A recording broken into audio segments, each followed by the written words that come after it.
Unamfahamu Liti Kidanka, shujaa wa kabila la Wanyaturu, mwanamke aliyetumia nyuki kama silaha kupigana na Wajerumani? Ilikuwa kati ya miaka 1908 mpaka 1910. Liti Kidanka bwana aliwashinda Wajerumani mara 2 mfululizo kwa kutumia nyuki, jambo ambalo liliwashangaza sana watu wa Tanzania, hata Wajerumani wenyewe. Liti Kidanka bwana alizaliwa huko Singida katika kabila la Wanyaturu. Liti Kidanka kutoka Singida alikuwa na uwezo wa kuongoza nyuki na kuongea nao bila hata yeye kumzuru. Twende kwenye maisha yake ya kila siku bana. Shujaa huyu wa Singida katika kabila la Wanyaturu, Liti Kidanka aliolewa na Nyalundu Mtinangi huko katika kijiji cha Matumbo. Watu wengi najua mnakupata huko Matumbo bwana. Asa mume wake Nyalundi Mtinangi alikuwa ni mpiganaji kutoka ukoo wa Lundi pamoja na shemeji yake Hanga Linja, au wote walikuwa na wapiganaji. Lakini kwanza, kama ulikuwa unamfahamu mwanamke huyu Liti Kidanka, like kwanza, lakini kama ulikuwa hujamfahamu ndo mara yako ya kwanza, ni follow alafu kia comment hapo. Tuendelee. Ilipofika mwaka 1908 bwana, Liti Kidanka aliongoza mapambano mawili dhidi ya Wajerumani.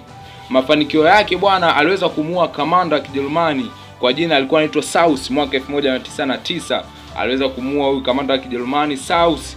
Shujaa huyo kutoka Singida alipata cheo na kuwa kiongozi mkuu na mganga mkuu katika jamii yao. Lakini cha kushangaza, shujaa huyo ama mwanamke huyu hafahamiki sana na watu wa Tanzania, ama ni watu wachache sana kutoka kabila la Wanyaturu ama Singida wanaomfahamu. Pia ni mara chache sana kukuta vitabu mbalimbali vilivyoandika historia yake. Sasa twende tukajua kifo chake kilikuwa ni mwaka gani na ilikuwaje kwaje. Lakini kwanza ingia YouTube, kisha andika Vize Tiger, subscribe, pia share.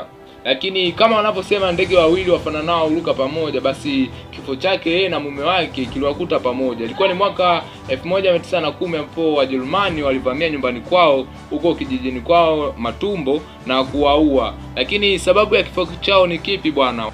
Wanasema shemeji yake ama ndugu wa mume wake ndiye aliyowachoma. Jamaa alisamini pesa mbele na kusahau ndugu wao, undugu na ufamilia waliojenga kwa muda mrefu.